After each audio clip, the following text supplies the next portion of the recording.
I froze mid-step, arms still open, as my daughter leaned in and hissed, "Don't hug me in public, you smell old." She said it with a smile, like cruelty was just style now. My grandson blinked up at me, caught between loyalty and silence. I buttoned my cardigan like nothing cracked. But that was the moment I rewrote my will and removed my only child. Before we begin, may I ask, where in this big, beautiful world are you listening from? It's always a quiet honor to know who's sharing this space. Drop it in the comments, and don't forget to subscribe. Delilah Moore parked her car in the farthest corner of the gravel lot behind the cafe, easing her Subaru into the only shaded spot beneath an old sugar maple. The August sun had begun its slow climb, casting a pale gold sheen across downtown Boise. She sat for a moment, letting the engine click itself quiet, her hand resting lightly on the steering wheel as if it still needed her. She reached into her leather tote for a compact mirror, adjusted a loose strand of hair from her silver chignon, and applied a touch of rose lipstick. The soft click of the mirror closing echoed in the still cabin. With a quiet exhale, she stepped out, tugging her cardigan, light gray cashmere, across her shoulders, though the day didn't ask for warmth. She didn't mind the walk. It gave her a few extra moments of peace before she faced her daughter. The cafe sat nestled between a garden store and a Pilates studio, its patio strung with fairy lights that sparkled even in daylight. Umbrellas shaded delicate wrought iron tables, and conversations fluttered around like lazy birds. Delilah spotted them easily. Cassie had claimed a prime corner table, of course, shaded just enough to protect her complexion, but sunny enough to catch the attention of passers-by. She sat with one leg crossed over the other in her usual picture-perfect posture, her sunglasses perched like a statement of superiority rather than necessity. Miles sat beside her, shoulders rounded inward, a teenage boy's effort to take up as little space as possible. Delilah approached with the kind of smile she reserved for Sunday mornings and graduation photos, warm, full of intent, and meant entirely for Miles. "There's my handsome young man," she said, opening her arms in welcome. Cassie stood partially, the kind of social rise that showed effort without commitment. She leaned slightly in, offering her cheek, and as Delilah drew close, Cassie muttered just under her breath, her tone perfectly polite to anyone listening nearby, "Don't hug me in public, you smell old." The words landed like a slap wrapped in satin. Delilah froze for the briefest second. Her arms paused mid-air, then drifted down with a softness that made it look like she'd merely changed her mind. She touched her cardigan at the shoulders, adjusted it with slow precision, and gave a small nod before sitting down across from them. Miles stared at his mother, eyes wide with something like disbelief. "Mom," he began, his voice tentative, but she cut him off with a tight smile. "Good, you made it," Cassie said breezily, lifting her water glass. "We already ordered coffees. Yours is decaf, obviously." Delilah met her grandson's gaze for a beat longer than usual, something unspoken passing between them.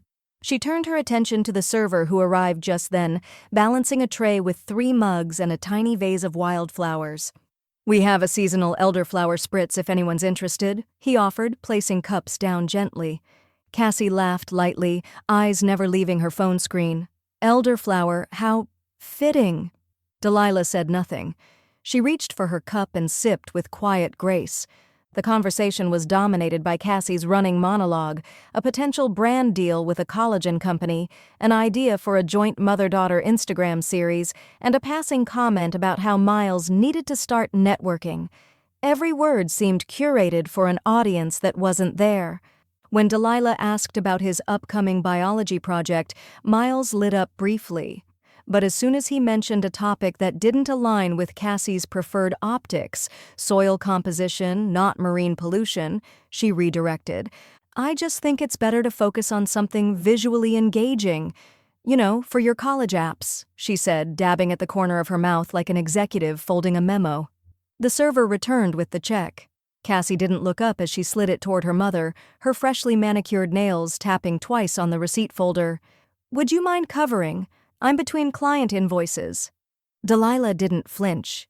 "Of course," she said gently, as if it were already assumed.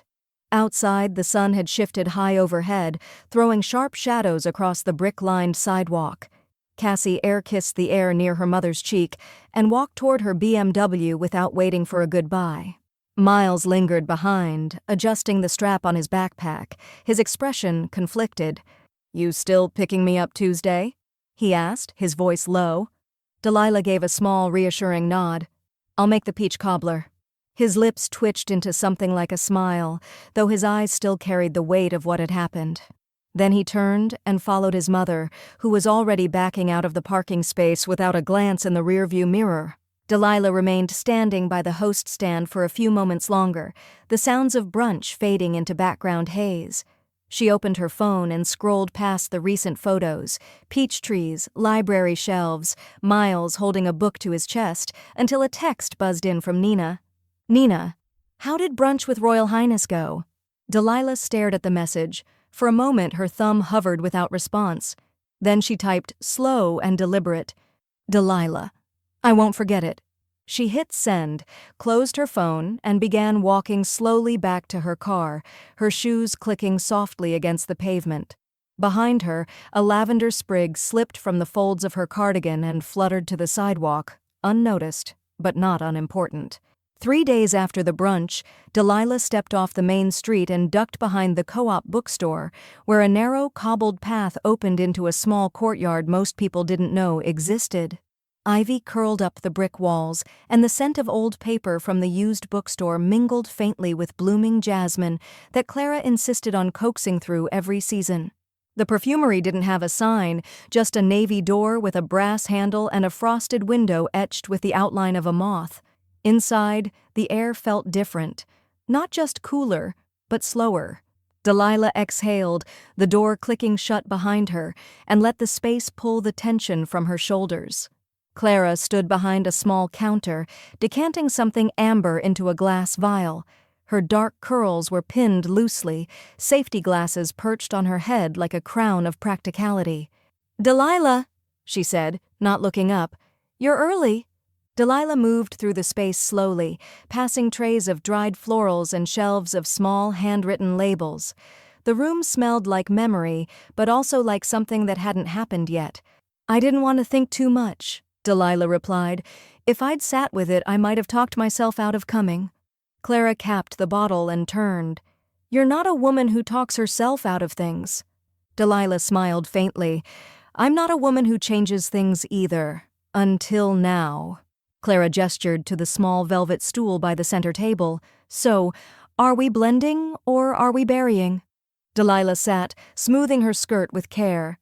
"A little of both." Clara moved like a painter now, reaching for tiny bottles and dropping oils one at a time onto a porcelain strip. A hint of green fig first, bright and sharp, then something dusky and grounded. "Lavender," Clara said aloud, though mostly to herself. "Not the kind from sachets," Delilah added, "the kind that grows beside a warm sidewalk. Sharp. Alive." Clara met her eyes. "Got it." She moved with precision, adding the final note, sandalwood, clean and warm, like the inside of a well-worn drawer. She waved the strip lightly through the air before offering it across the table. Delilah closed her eyes, breathing in deeply. "It's not sweet," she said. "I like that." "It's not apologizing for anything," Clara replied. "That's the point." Delilah looked out the window at the vines clinging to the brick wall. "Fresh start?" Clara asked. Delilah shook her head gently. "Final draft?" Clara smiled and began bottling the blend. 2 evenings later, Delilah sat on her porch swing, the air still warm enough to leave the windows open. Miles sat at her feet, cross-legged on the wooden floorboards, fiddling with the cord of his earbuds. He looked up suddenly, sniffed the air and tilted his head. "You smell like spring," he said. Delilah laughed, not because it was funny, but because it felt like a knot untying somewhere in her chest. "It's new," she said. "A little gift to myself." "I like it," he said without hesitation. "It smells real." She reached down and gently brushed a curl from his forehead. "So do you, sweetheart." Later that week, Nina dropped by, her arms full of nasturtiums and indignation. "She's charging you for brunch now?" Nina huffed, pulling out her phone and holding it up with 2 fingers like it was contaminated. A Venmo request for half the bill, and she didn't even let you finish your coffee. Delilah held out her hand, took the phone calmly, and stared at the screen. Cassie Moore, $18.75, half of brunch. She handed the phone back. Well, that explains the smiley face. I thought she'd chipped a tooth. Nina burst out laughing and then leaned in slightly, sniffing the air around Delilah's collarbone. Okay, wait a minute, she said. What is that? Green fig, lavender, sandalwood. Nina raised an eyebrow. Well, not everyone's nose is broken, at least. Delilah said nothing, just smiled softly and took another sip of her tea, the scent wrapping around her like a quiet kind of defiance. As the sun dipped lower, painting the porch in golden shadow, her phone vibrated once. Cassie Moore, reminder, brunch split. Delilah didn't respond. Instead, she picked up the small glass bottle Clara had given her, held it to the light, and studied the pale green liquid inside.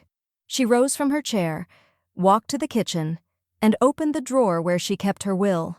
With a deliberate hand, she tucked the bottle beside it. The first time it happened, Delilah didn't even have her shoes on. She was in the middle of blanching green beans when the doorbell rang, 3 hurried chimes followed by a text. Cassie, dropping Miles, last-minute Pilates switch, be back before 6-ish. When Delilah opened the front door, Miles stood there, backpack slouched off one shoulder, earbuds dangling, a half-eaten protein bar in his hand. Hey, Grandma, he said, already stepping inside like this was routine. Delilah blinked once, then held the door open wider. Well, come on in, sweetheart. Let's get you a real lunch. It became a pattern, but not one anyone ever discussed. Mondays, Wednesdays, Fridays. Miles appeared without announcement or apology. Sometimes there was a text, sometimes not. Occasionally, a half-hearted honk from the curb when Cassie returned, but more often, Miles would gather his things quietly and walk out to the car waiting at the end of the drive. Delilah adjusted. She rearranged her grocery lists to include extra fruit, almond milk, and protein waffles. She shifted her afternoon reading hours into late evening. She kept spare pencils in the kitchen drawer and a dry erase board on the fridge where she wrote down his assignments and his reminders, since no one else seemed to. The thank you never came. Not in texts, not in voice, not in flowers, not in anything, just more time taken and assumed.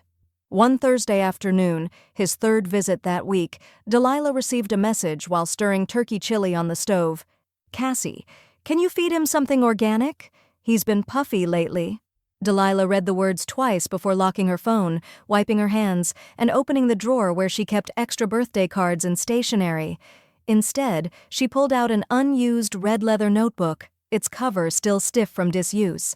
She opened to the first page and wrote in neat script, Wednesday, arrived, 2:08 p.m., math tutoring, 45 minutes, grocery run for spiral notebooks, $8.79. Dinner prep, 1.5 hours. Departure, 6:17 p.m.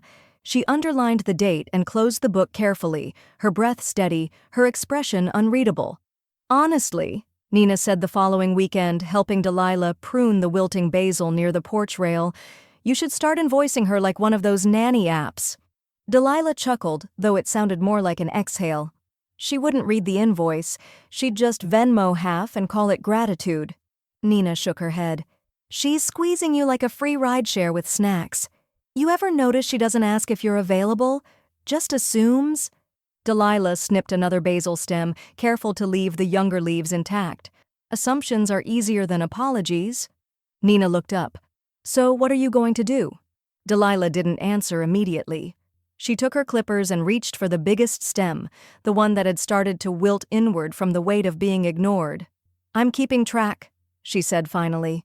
If nothing else, for myself. One afternoon, Clara stopped by with a delivery, lavender oil she'd mixed for Delilah's pillowcases. Miles was working at the kitchen table, scowling at a worksheet labeled Biology Lab, Yeast Growth Variables. Need a break? Clara asked gently, placing the small bottle by the sink.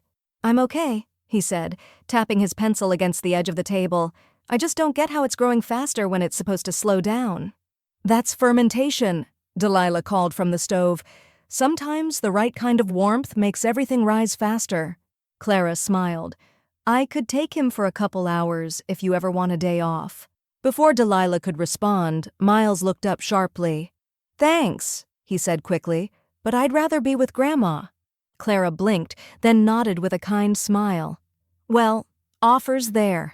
Delilah turned away to hide the way her lips pressed together, grateful but also something else. A feeling she hadn't touched in years, something close to seen. That night, she logged the day like usual, but instead of just the hours and tasks, she added something new beneath the entry. Miles. I'd rather be with Grandma. She underlined it twice. Just as she finished writing, her phone buzzed again on the table. Cassie, he says you're helping too much. Please don't coddle him. It's affecting his tone with me.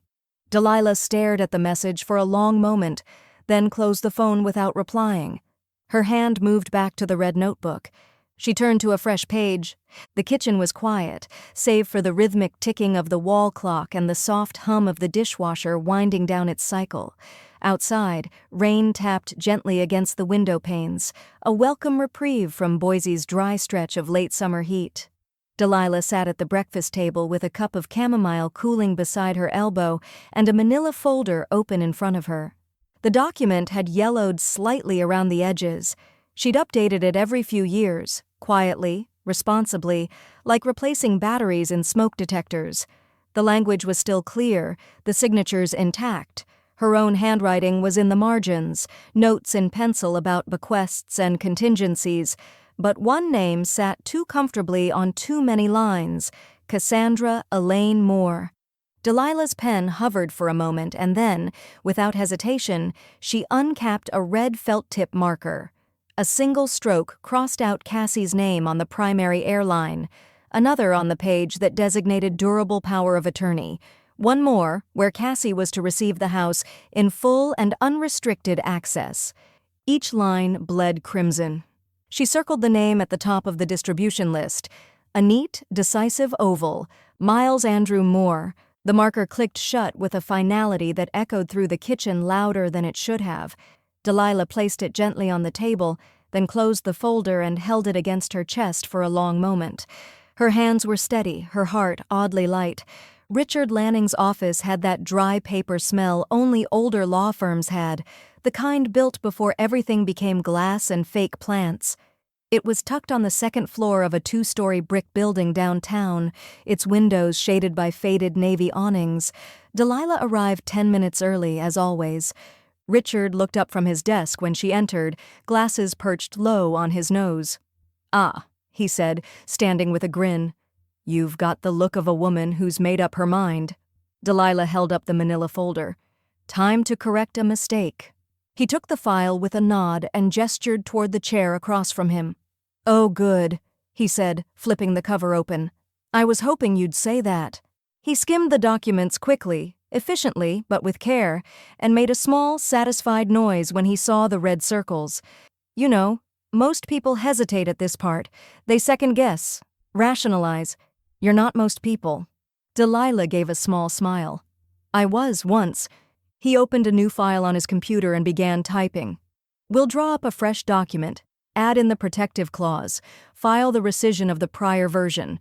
You'll want an enforceability shield in case of any challenge." "She will challenge," Delilah said quietly but without fear. "She'll try," Richard corrected, "and she'll fail." Delilah leaned back in the leather chair, her fingers resting on the arms like she'd just unburdened herself. Make it so airtight she could hire Noah's flood and still not squeeze in. Richard chuckled. "Now, that is a client directive I can work with." Nina arrived just before sunset, tracking bits of gravel from her garden clogs across the office floor.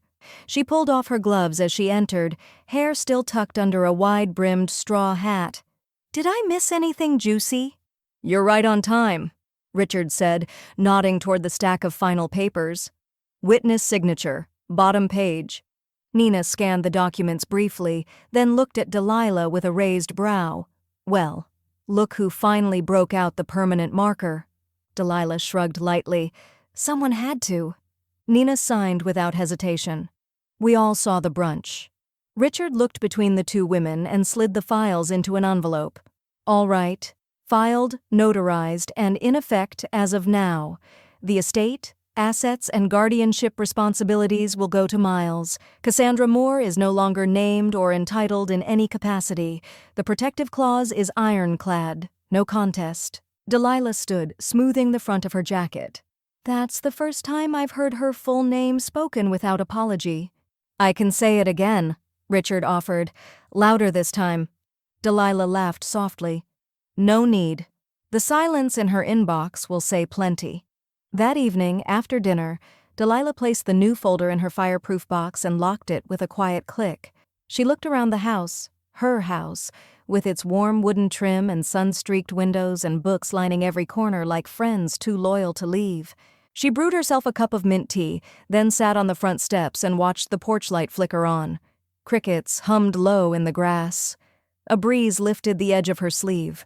Her phone buzzed in her lap. Cassie, do you still have the papers I signed when Dad died?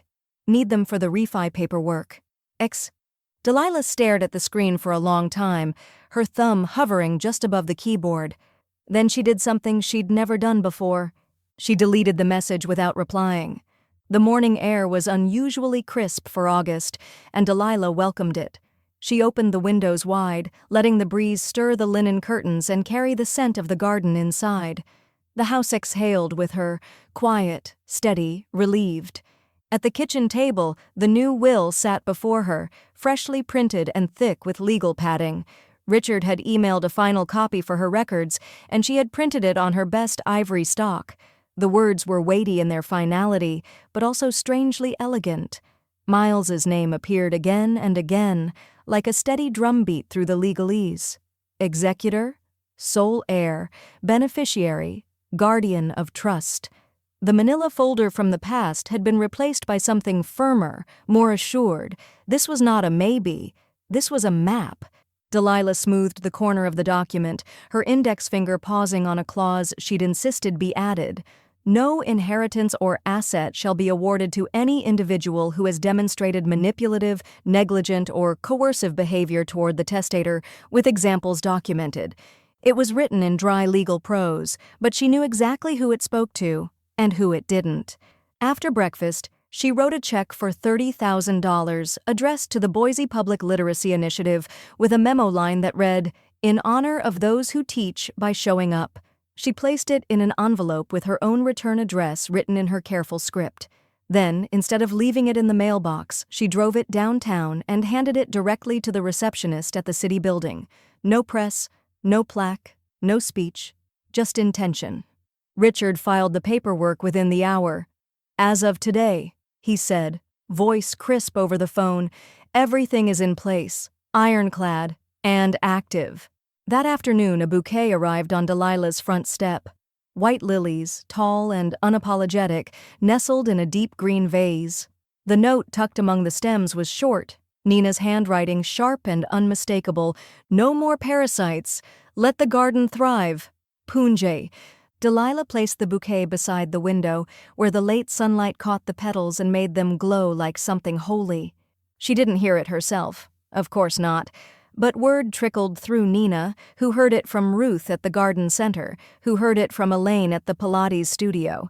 Cassie had been at brunch, again, this time with two girlfriends from her networking circle. She was talking about Delilah's kitchen like it already belonged to her, Nina recounted over coffee, pushing a biscotti across the table like a peace offering. Told them she was going to knock down the pantry wall and put in marble waterfall counters, said it was a waiting game. Delilah stirred her tea. "She must think I'm already in the ground." "She thinks a lot of things," Nina said, then leaned back with a pointed look. "And you've given her every reason not to think otherwise." Delilah didn't argue.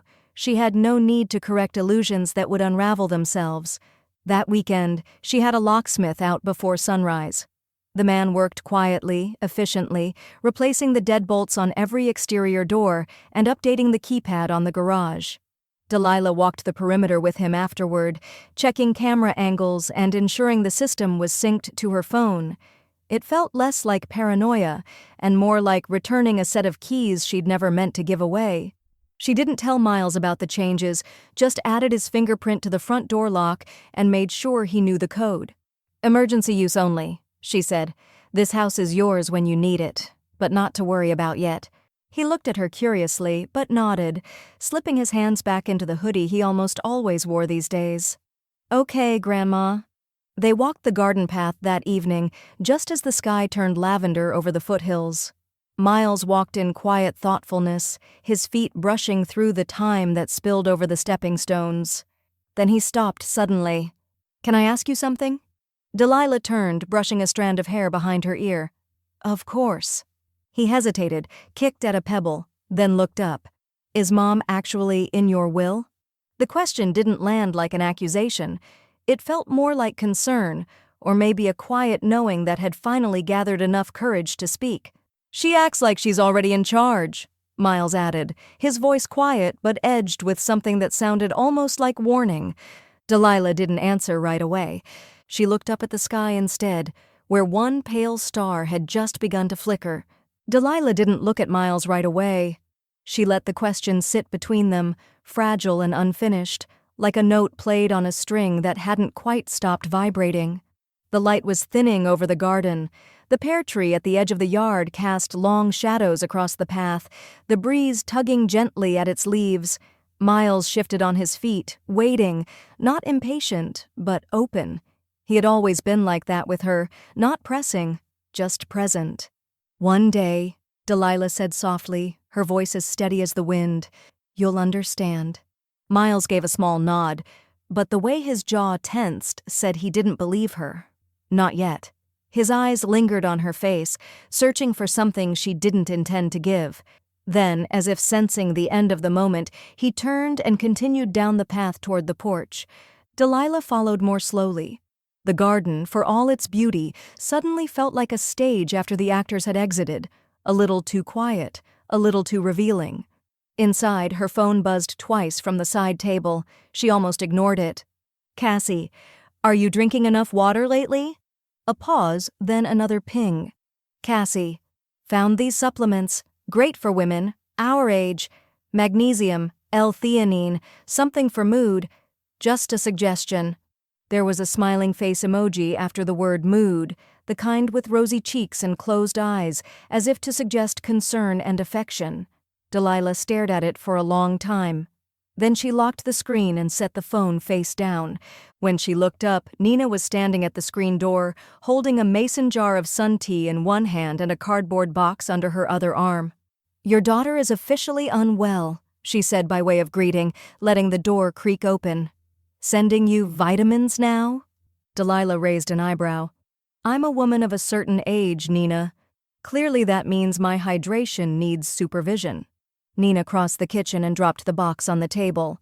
"I told you, she's not worried about your water intake. She's just weaponizing wellness." Delilah allowed herself a smile. "Well, that's a new chapter, from brunch shaming to biohacking." Nina unscrewed the lid from the jar and took a long drink. "What's next? Emotional support essential oils? Wait, don't answer that.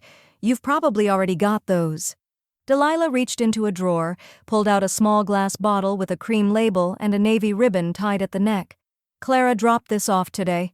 She handed it to Nina, who examined the label. One word was handwritten in elegant cursive: respect. Nina snorted. She bottled it. Finally. She said it's fig, saffron, and cedarwood. For boundaries. Nina gave the vial a theatrical sniff. "Smells like a locked door and a good lawyer." Delilah chuckled, then turned toward the window. Miles was out on the porch swing now, earbuds in, head tilted toward the fading sky. He tapped his foot lightly, off-beat, like someone trying to anchor himself. "I didn't answer him," she said quietly. Nina followed her gaze. "About the will?" Delilah nodded. "You didn't lie either," Nina said. "You gave him something better." Delilah didn't respond right away. She watched the boy on the swing, growing taller every month, his limbs stretching into something less childlike, but not yet burdened by the architecture of adulthood. "Not everything gets passed down," she murmured. "Some things are earned." "Damn right," Nina said, "like respect and real kitchen counters." They both laughed softly, but the quiet returned quickly. Thoughtful, edged. Delilah walked to the cabinet and tucked the bottle of respect beside the others Clara had made for her. Each one had a story. Final draft, unshaken, springlight. This one felt different, though. This one felt like a threshold. Her phone buzzed again on the table. Cassie, can you send me a picture of your insurance information? I might put you on a new plan with Leo's provider. Better coverage for later years. Delilah read the message, then powered off the phone completely.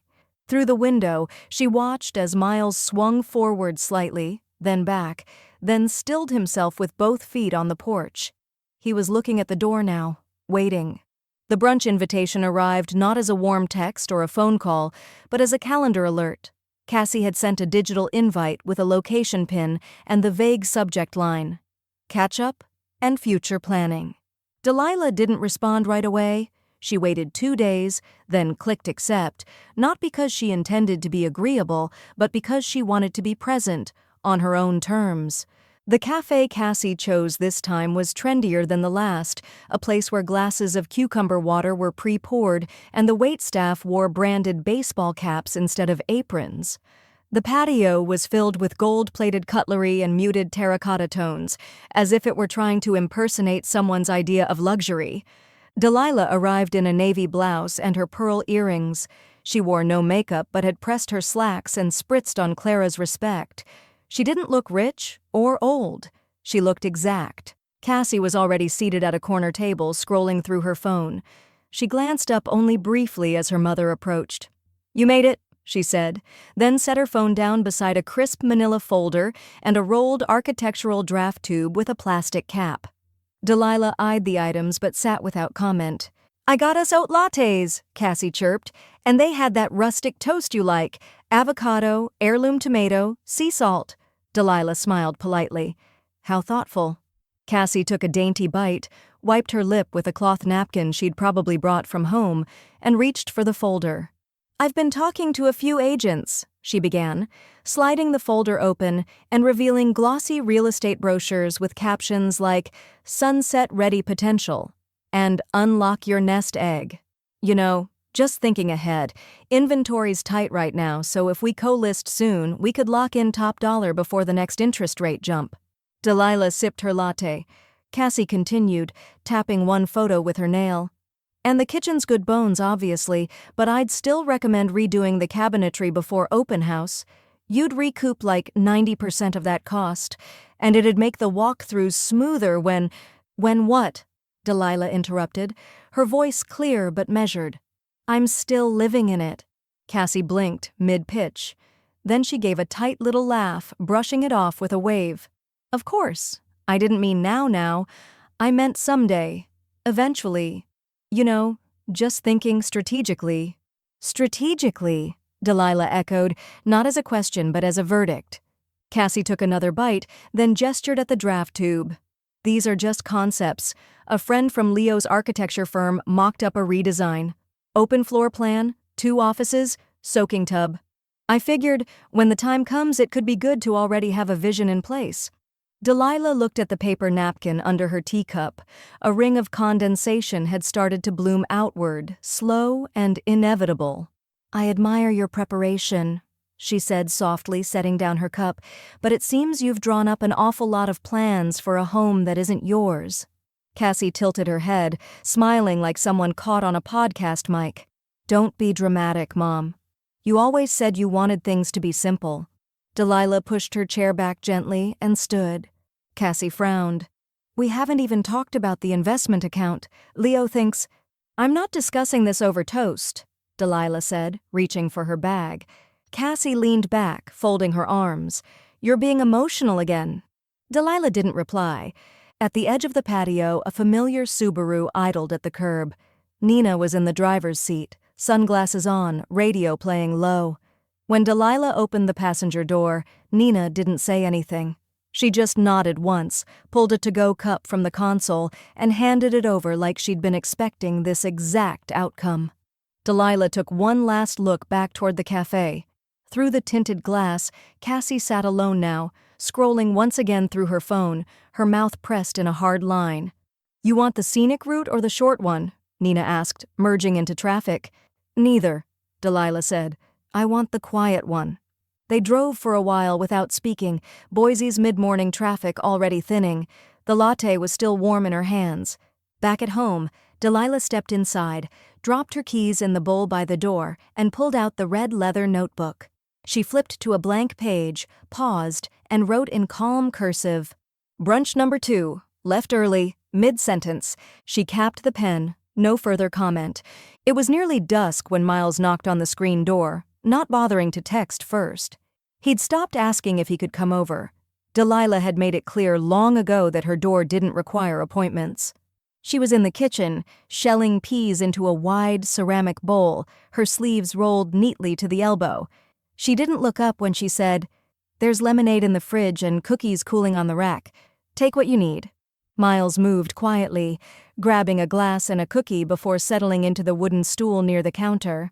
He watched her for a moment, then pulled something folded and crumpled from his hoodie pocket. Delilah didn't ask, but she waited. He slid the paper across the counter. She didn't reach for it. "What is it?" she asked, still working the peas from their pods with quiet precision. He gave a half shrug. "Talking points. Mom gave them to me. Said it would keep things from getting emotionally messy." He paused, then added, "She made me write them out in front of her." Delilah wiped her hands and finally picked up the paper. "Ask about her pain levels. Remind her you're worried about her fall risk. Say you'd feel more stable if she lived closer to family, us. Mention that Leo's mom has offered resources we can all share." There was more, but Delilah stopped reading. She folded the paper slowly, deliberately, and passed it back to him without a word. Miles looked down at it for a long time, then ripped it cleanly in half, once, twice, again. He didn't crumple the pieces. He left them in a neat little pile beside the lemonade. Delilah leaned on the counter with her forearms and said, "You're allowed to say no to anyone." Miles didn't answer, but something shifted in his face. A recognition, maybe even relief. "I'm 16, he said after a moment. "She still talks like I'm 5. "She talks like you're an accessory," Delilah replied gently. "But you're not. You're a whole person." He nodded slowly. Then he took another cookie and said nothing else for a while. Later that week, Delilah met Richard at his office again. This time, the file she brought was labeled in her handwriting, "Living Trust, Miles." Richard read through it, expression unreadable. "You're assigning him as trustee?" he asked. "At 16? Delilah sat with her hands folded, calm and deliberate. "Contingent. If something happens to me and he's of legal age by then, you'll serve in interim, but I want him named." Richard nodded slowly, his pen tapping once against the table. "You're serious?" "I've never been more." He looked up at her then. "He's going to carry this well." "I know," she said, and that was the only answer needed. That Saturday, Clara appeared just before noon with a cardboard tray of lemon scones and a shy request. "I know it's short notice," she said, standing at Delilah's porch, sunlight painting soft lines on her arms. "But my assistant bailed on me again. I've got a dozen new samples to sort and 0 help." Delilah raised an eyebrow. "This sounds like a subtle internship pitch." Clara grinned. "Think Miles would want to hang out with essential oils and maybe get paid in sugar and store credit?" Inside, Miles, who'd heard the last part, answered before Delilah could. "I'm in." He helped Clara load her trunk, careful with the fragile glass bottles. Before they drove off, Clara handed Delilah a folded note, ink still slightly damp. "He has excellent instincts and gentle hands. That's rare. See." That night, Delilah found a small box on her porch from Nina. Inside were 3 giant cookies wrapped in wax paper and labeled in Sharpie, "For the future adult, Nina." Delilah laughed so suddenly she startled herself. She took 1 cookie, left the rest for Miles, and added a new entry in her notebook. Saturday, lemon scones, Clara's invitation, Nina's cookies. Miles said yes to all 3. She capped the pen. Then her phone buzzed on the counter.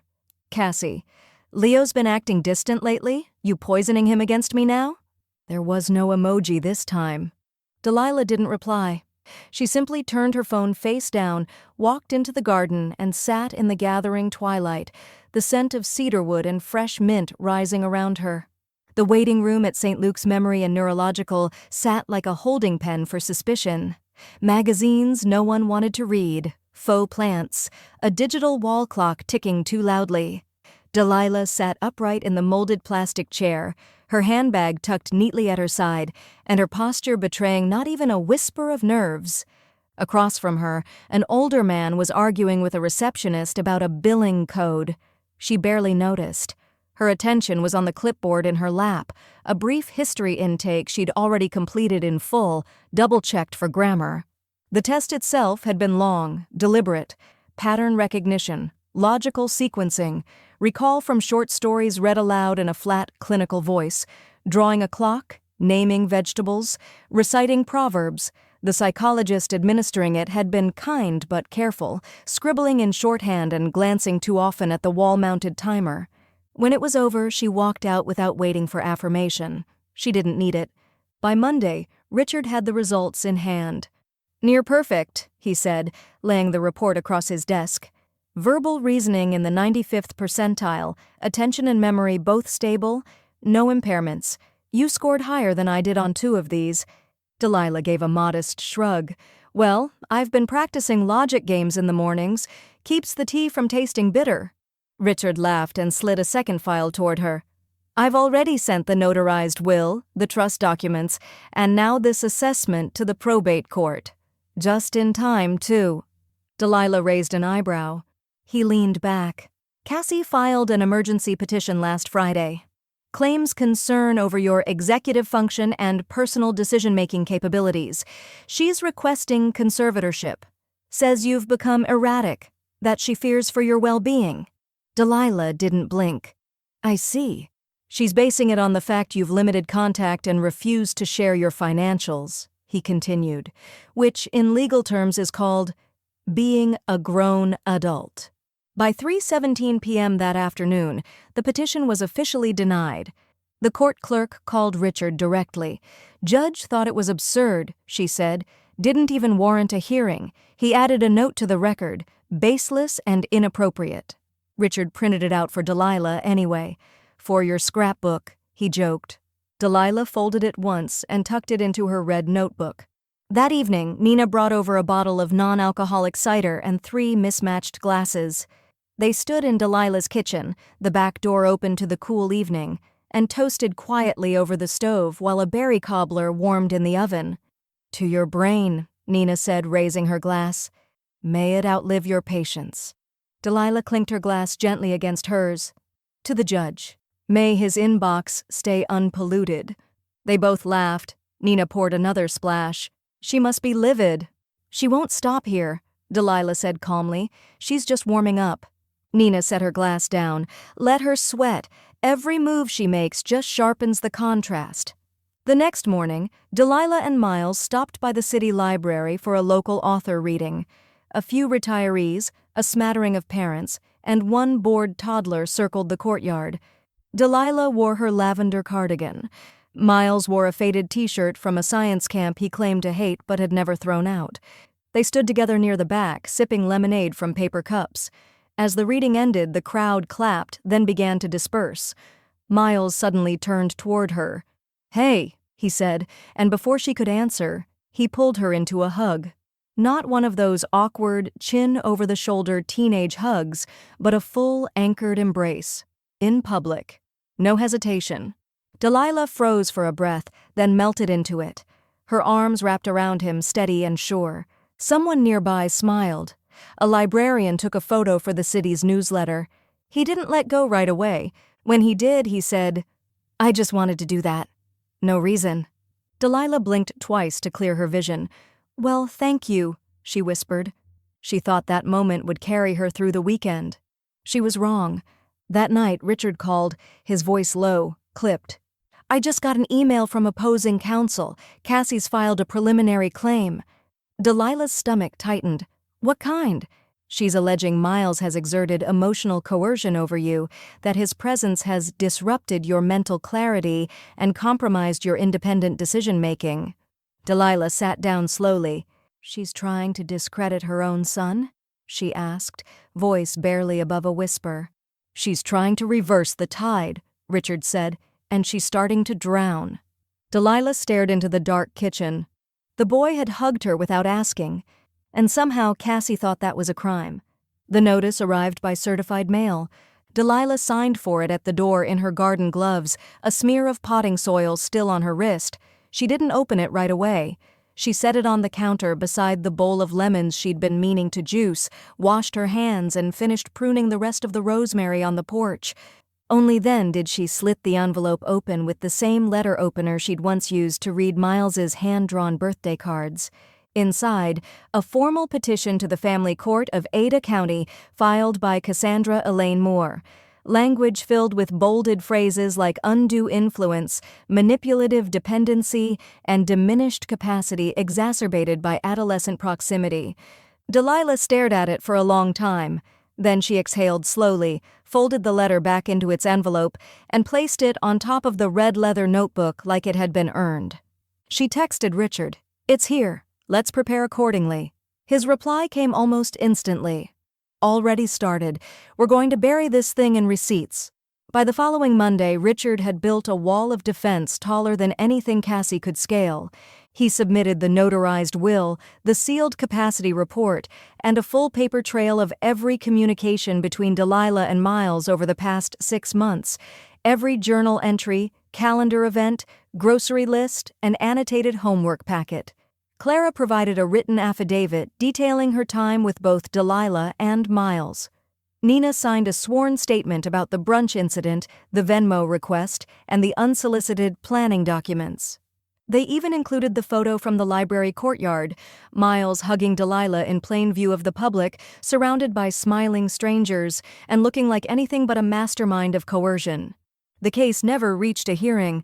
The judge's dismissal came with a single sentence: "This petition appears retaliatory, lacks merit, and misrepresents the facts of both relationships in question." No gavel, no cross-examination. Just a courtroom that refused to dignify Cassie's spiral. When Delilah shared the ruling with Miles, he didn't say anything right away. He just let out a slow breath, folded the printed email in half, and tucked it into his math textbook. Later that afternoon, he found Clara behind the shop, sweeping petals off the back porch. She looked up, and before she could ask, he reached into his hoodie pocket and held out a small key ring. "What's this?" she asked, already smiling. He shrugged. "You said once I could use the place when I needed quiet. Just making it official." Clara took the key gently, turned it over, and handed it right back. "Then it belongs with you." He tucked it into his palm, nodded, and walked back toward the garden center with the calm of someone who'd just been trusted to hold something breakable, and planned not to drop it. Meanwhile, Delilah sat in her sunroom, a small glass of elderflower cordial sweating beside her. On the coffee table, her final will and trust, open to the explanatory addendum she'd never quite finished. The letter she had always meant to write but never needed, until now. She uncapped her pen. "To whom it may concern. This is not a document of regret. This is a document of record. My decisions were not made in grief, confusion, or under the influence of sentiment. They were made in clarity, after observation, in response to patterns that repeated long after they should have stopped." She wrote for an hour, not from anger, not even from pain, but from memory and precision. She folded the letter carefully, slid it into the final section of the trust binder, and sealed the file shut with a brass clip. The next morning, she handed the envelope to Nina with a cup of black coffee and a quiet request. "Deliver this to Richard, personally." Nina nodded without opening it. "Want me to add a lily?" "Let's not pretend it's a funeral," Delilah said. "It's a release." That afternoon, as she watered her planters, her phone lit up on the porch rail. Cassie again. "So now I'm being erased? Great. Guess Leo will find out everything soon. Hope you're ready for the fallout." Delilah didn't respond. Instead, she picked up the watering can and moved to the next row of mint, where the leaves were already turning toward the sun. The final message from Cassie came at 6:12 a.m. No greeting, no punctuation, just 4 words that blinked across Delilah's lock screen like an alarm that had slept through its own purpose. "You'll regret this eventually." Delilah sat in bed, the early light filtering through linen curtains, and stared at the screen for a long, still moment. Then she opened the settings menu and blocked the number. No reply. No farewell. No need for ceremony. Over the next hour, she did the same with Cassie's email, social profiles, even the shared grocery app that had sat untouched since spring. It wasn't rage, it was maintenance. A pruning, long overdue. Later that morning, Richard received her signed request for a cease and desist order detailing digital harassment, false legal claims, and emotional intimidation.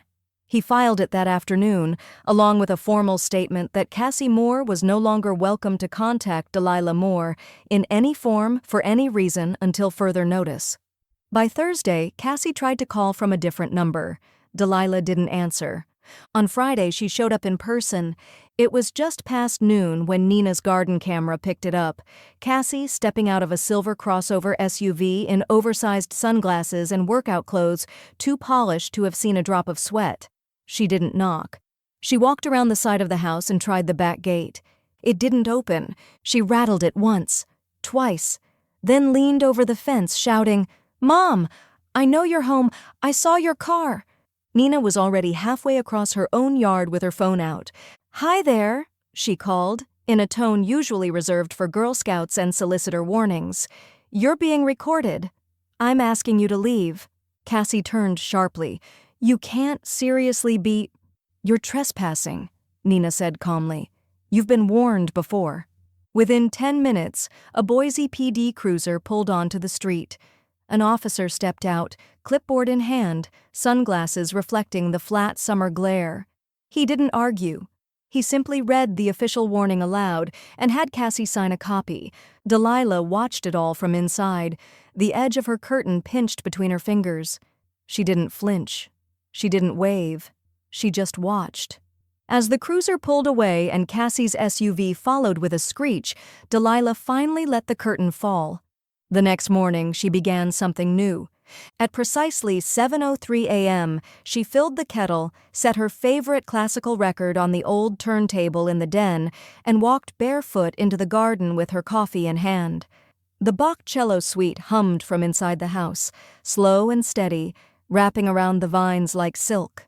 She moved methodically, checking basil for aphids, brushing away a rogue beetle on the tomatoes, pulling one weed with a swift tug and letting the roots hang like trophies in her fingers. The air was cool. The silence was full. She didn't check her phone once.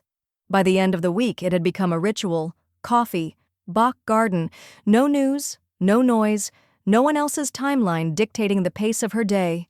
Even Miles noticed. "You've gone full monk," he said one evening, watching her from the porch. Delilah glanced up from trimming time. "I've gone full free," he grinned. "Better." He sat beside her, one leg swinging, a little less guarded than usual. Then he pulled out his phone and fiddled with the settings for a moment. "What are you doing?" she asked, amused. "Changing my voicemail," he said. "You inspired me." She raised an eyebrow. He tapped the mic and recorded in a low, even voice. "Hi, it's Miles. Leave a message, unless you're my mom." "Then don't."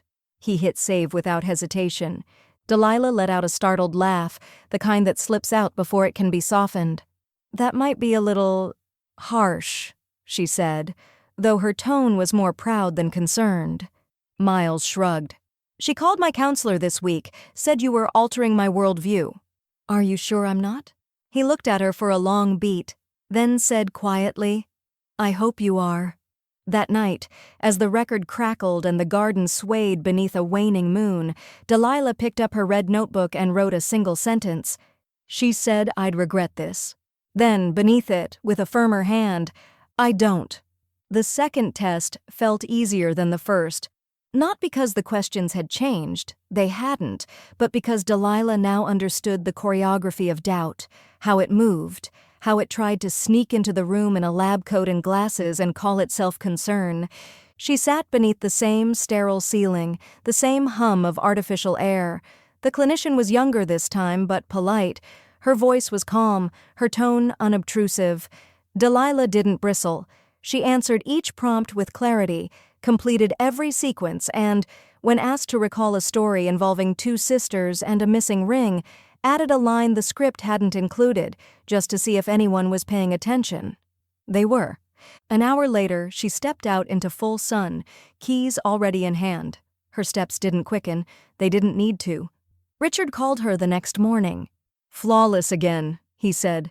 "Technically above average for your age bracket, but I assume you already knew that."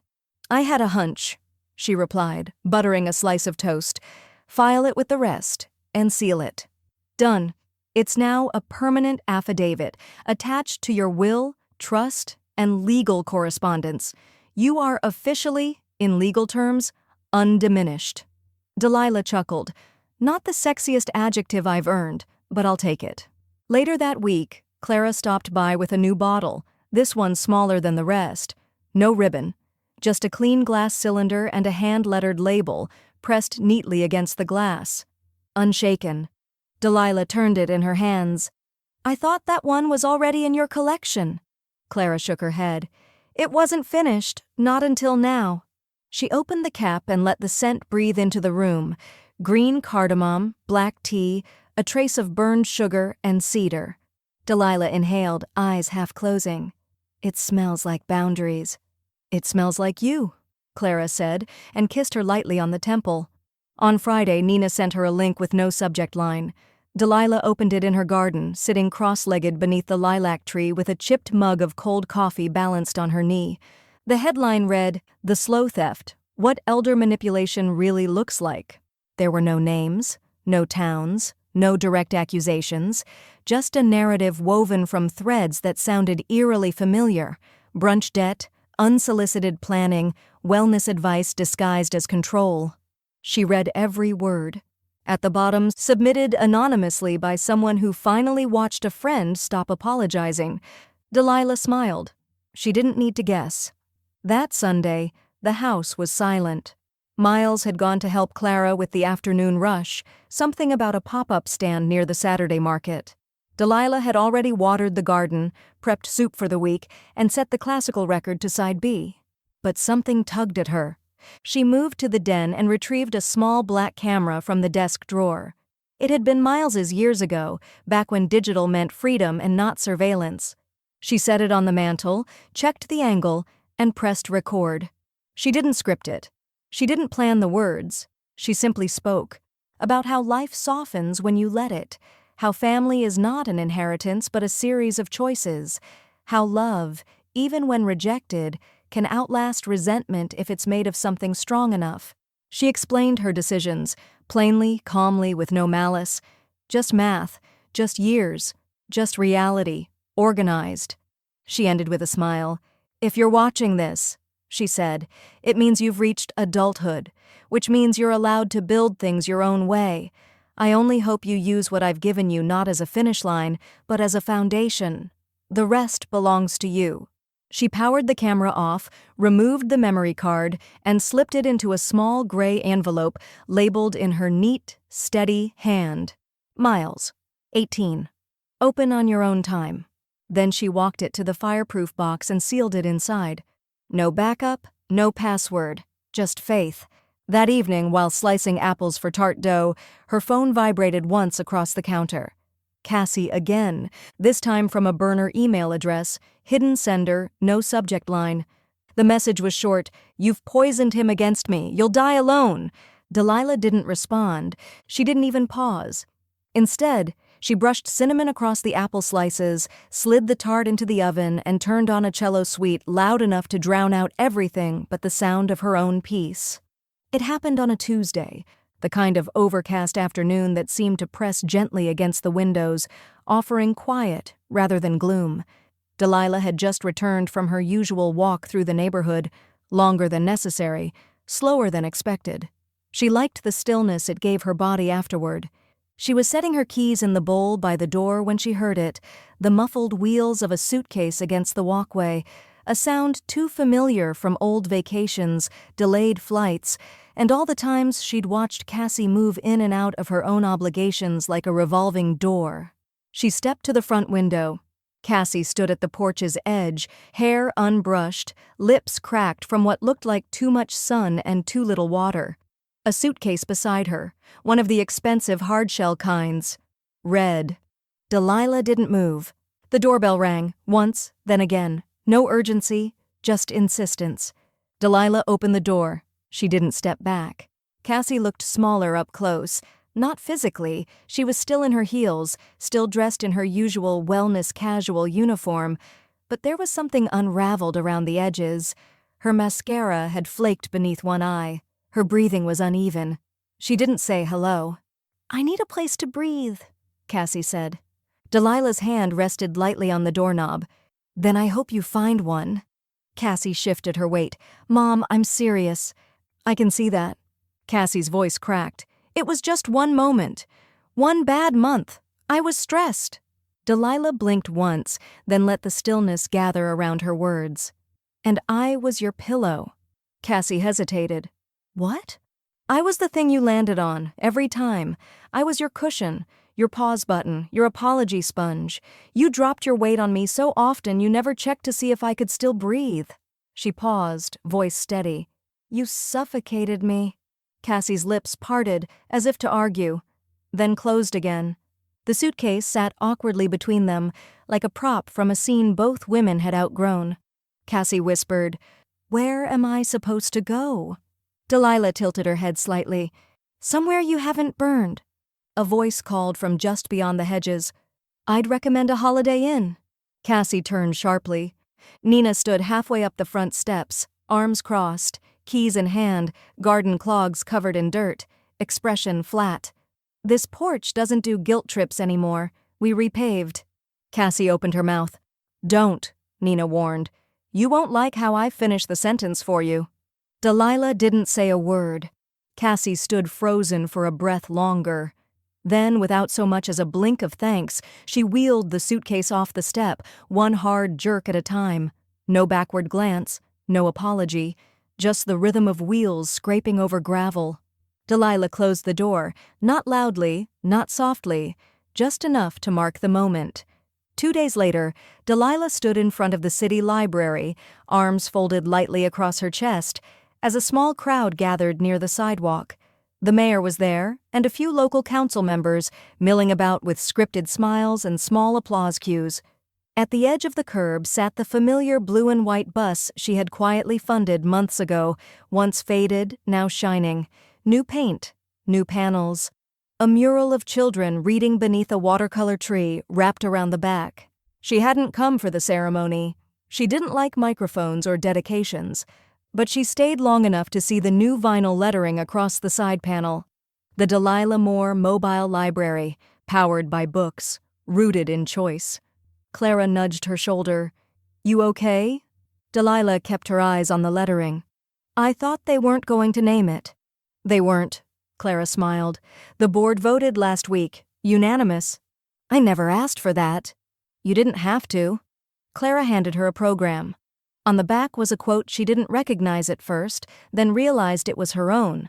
Taken from her will video. "Family isn't an inheritance. It's a series of choices." Behind them, Nina held up her phone to take a picture but lowered it just as quickly. "This one's for your notebook," she said. Delilah's gaze lingered on the bus one more moment, then turned away. She didn't need the photo. The whole thing was already imprinted where it mattered. The ribbon was yellow, not gold, not ceremonial, just a soft daffodil yellow that fluttered slightly in the summer breeze. Clara had tied it herself. She said yellow felt like books, like buttered toast, like new beginnings without fanfare. The Delilah Moore Mobile Library sat parked at the edge of Riverbend Park, gleaming in morning light. Someone had strung paper bunting between 2 shade trees, a local bluegrass. Trio played soft, sun-warmed chords. Nothing about the event felt official. It felt like something the neighborhood had grown, the way a garden grows, slow, steady, and quietly beautiful. Delilah stood beside the ribbon, a clipboard in one hand, sunglasses hiding most of her expression. She wore a linen dress and her leather sandals. Clara had dabbed a bit of unshaken on her wrist before they left the house. Miles was already helping children up the bus steps, guiding them past the book carts with the easy confidence of someone who belonged. A girl in a strawberry print dress asked where the mystery section was. He didn't hesitate. "Back left, second shelf. Look for the red stickers." His grin was unguarded. Delilah watched him laugh at a toddler's mispronunciation of library and felt her chest expand with something quieter than pride, something like peace. Across the lawn, Clara stood by a folding table, handing out perfume samples in tiny tissue-wrapped pouches. Each one had a handwritten label: Respect, Springlight, Unshaken. Parents smiled as they took them. Some leaned in, whispering thanks. One woman teared up, tucking the vial into her bra like it was sacred. Nina sat beneath a wide sun hat on the front row of folding chairs, oversized sunglasses perched just enough to hide the watery glint behind them. She'd brought a thermos of iced tea and a folding fan shaped like a lemon wedge. Every few minutes she fanned herself once, then stopped, as if remembering she was trying not to cry. When the microphone crackled on, Delilah didn't flinch. She stepped forward, no notes in hand. "Thank you for being here," she began, her voice low but clear, wrapped in the hush that fell across the crowd. "This library on wheels began with a thought I had during a season when the world felt smaller and my voice felt quieter. I wanted to give something that didn't ask to be owed." She let the silence settle. "Sometimes," she said, her eyes drifting to the children by the steps, "love doesn't look like sacrifice or endurance. Sometimes love means knowing when to stop giving, so that others can learn to ask themselves what they truly need and what they don't." There was no applause. Not at first. Just stillness. Then slowly a hand clap. Another. A ripple of sound, soft and genuine, spreading through the park like the first pages of a book being turned in tandem. Delilah stepped down from the makeshift stage. Nina rose without a word and placed a hand over her shoulder, firm and warm. "You really said it," Nina murmured. "I did. About time." They both turned to watch Miles emerge from the bus, a little boy on his shoulders giggling as he tried to place a cardboard crown on Miles's head. The crown slipped, landing crooked. Neither of them cared. 17 blocks away, on a sun-baked bus stop bench beside a chain pharmacy, Cassie sat alone. She wore gym clothes that hadn't seen a gym, hair pulled back into something too intentional to be called casual. A tablet rested on her lap, tilted just enough to catch the live stream glare. The ribbon cutting was already over. The camera panned to the crowd. Miles laughing, Clara offering hugs, Nina raising her glass in a mock toast with a group of teenage volunteers. Then the camera paused briefly on the name painted across the bus's side. The Delilah Moore Mobile Library, powered by books, rooted in choice. Cassie zoomed in. Her thumb hovered, trembled, then tapped the screen once. Paused. She stared at the image, frozen now. That name, her mother's name, affixed not to a tombstone or foundation or family plaque, but to something moving, something chosen by others. Her mouth twitched, not a smile, not quite anger either, just something shapeless and small. Around her, the city moved on. Cars passing, earbuds in ears, conversations not involving her. A woman sat beside her on the bench, unaware, unbothered. The woman pulled a library card from her purse, checking the number scrawled on the back. Cassie closed the tablet. She said nothing, and for the first time in weeks, she didn't hit send. The garden had begun its late summer quiet. The bees were slower now, fuller in their flight, tracing lazy arcs from bloom to bloom. The lavender had faded to gray lilac, the rosemary was thick with needles, and the thyme spilled stubbornly across the path as if it refused to stay in its lane. Delilah moved through it like she always did. Measured steps, soft soles, a cotton shawl draped over her shoulders. She didn't carry scissors or gloves today, just a ceramic mug half full of now cool coffee and the hum of cello music in her mind. Miles walked beside her, slightly ahead but always within reach. He didn't speak. He didn't need to. His presence, taller now, more angular, had grown into something that took up space without demanding it. They turned the corner near the trellis, where honeysuckle had begun to thread itself into the wire with quiet ambition. The gravel path curved toward the bench under the pear tree, her favorite place. The bench wasn't symmetrical. It leaned slightly to one side, the result of too many winters and not enough maintenance. But it held its shape. It held her. She sat first. Miles followed. They didn't look at each other. The breeze was light, just enough to move the shawl against her arm and stir the faintest hint of cedar and tea in the air. Clara's unshaken, now so familiar it felt like her own pulse. For a long moment, the only sound was the rustle of leaves overhead, brushing against each other like they had secrets to keep. Then, without turning, Miles leaned gently against her shoulder. Not the whole weight, just enough. Delilah didn't stiffen. She didn't even breathe differently. She simply shifted her hand until her fingers rested lightly over his knee and left them there. No words passed between them. The silence, for once, felt whole. From somewhere near the back gate, a screen door creaked open. Then Nina's voice, "God, you two are depressing." Delilah smiled without opening her eyes. Nina appeared in the clearing like she always did, unsummoned, irreverent, and entirely welcome. She held 2 mason jars of lemonade in one hand and a folded magazine in the other. "Didn't know this was a eulogy picnic," she added, setting one jar down on the bench's armrest. Miles didn't move. His head still rested against Delilah's shoulder. Nina stopped in front of them, tilted her sunglasses down, and grinned.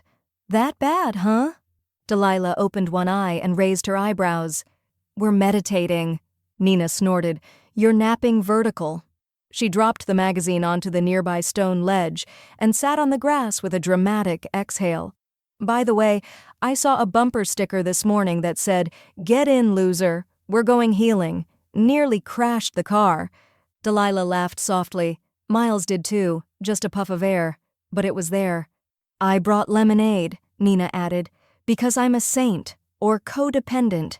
Jury's out." The breeze kicked up slightly, pulling the scent of lemon rind and earth through the garden. Somewhere behind them, a wind chime offered a single accidental note. Nina lay back fully now, knees bent, sunglasses tipped over her face like a sunbathing actress. "If anyone needs me, I'm emotionally available between now and exactly 4 p.m. No one answered. They didn't need to. The sun shifted a few degrees higher. The leaves flickered gold where light filtered through. The air was rich with stillness and something softer than nostalgia. Delilah leaned her head back against the bench and let her gaze trace the way the branches split above them, like arteries, like choices. Beside her, Miles had closed his eyes. Clara's perfume still lingered faintly in the air, her signature now a kind of atmosphere. Delilah imagined the vials she kept on the shelf at home, all labeled in Clara's cursive, "Respect, Springlight, Final Draft, Unshaken." They'd never made one for grief or for letting go, but perhaps this was it. The wind, the weight of a head on her shoulder, the absence of noise. She didn't miss the hugs that had once felt conditional, the tight, brittle ones offered at brunches, on holidays, with cameras watching. She didn't miss the performance of intimacy. This one, the one given without demand, without apology or expectation, was the only one that had ever asked nothing of her, and so it meant everything. Later, when she returned to her notebook, she opened to a blank page. She didn't title it. She simply wrote the final line, as it had come to her. She rolled her eyes, so I rolled on, gracefully and alone.